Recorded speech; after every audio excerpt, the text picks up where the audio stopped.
ప్రభుత్వ భూముల్ని విక్రయిస్తూ real estate వ్యాపారం చేయడం సరికాదని బీజేపీ ఎంపీ జాతీయ బీసీ సంక్షేమ సంఘం అధ్యక్షుడు ఆర్ కృష్ణయ్య అన్నారు. భూములన్నీ అమ్ముతూ పోతే విద్యార్థులకు సంక్షేమ హాస్టళ్లు, గురుకులాలకు పాఠశాలలు ఎక్కడ నిర్మిస్తారని ప్రశ్నించారు. హైదరాబాద్ ధర్నా చౌక్లో విద్యార్థి సంక్షేమ సంఘం ఆధ్వర్యంలో జరిగిన సమ్మెలో పాల్గొన్న కృష్ణయ్య రాష్ట్రంలో అనేక సంక్షేమ హాస్టళ్లకు సొంత భవనాలు లేక ఇబ్బందులు పడుతున్నారని వెల్లడించారు. విద్యార్థులకు కోర్సు పూర్తయిన 2 ఏళ్ల వరకు హాస్టల్ వసతితో పాటు పాకెట్ మనీ ఇవ్వాలని డిమాండ్ చేశారు. రాష్ట్ర ప్రభుత్వం భూమి ఇస్తే భవనాల నిర్మాణాలకు ప్రధాని మోదీ సాయం చేస్తారని హామీ ఇచ్చారని వెల్లడించారు.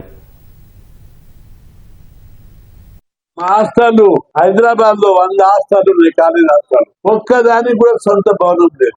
దాదాపు 70 గురుకుల పాఠశాలలు ఉన్నాయి, ఒక్కదానికి కూడా సొంత భవనం లేదు. ప్రభుత్వ ఆఫీసుల్లో సొంత భవనం లేని ఆఫీస్ ఏదైనా ఉన్నదా? కలెక్టర్కు సొంత భవనం, ఎమ్మెల్యేలకు సొంత భవనం, మంత్రులకు సొంత భవనం, ఆఖరికి జైలు కూడా సొంత జైలు.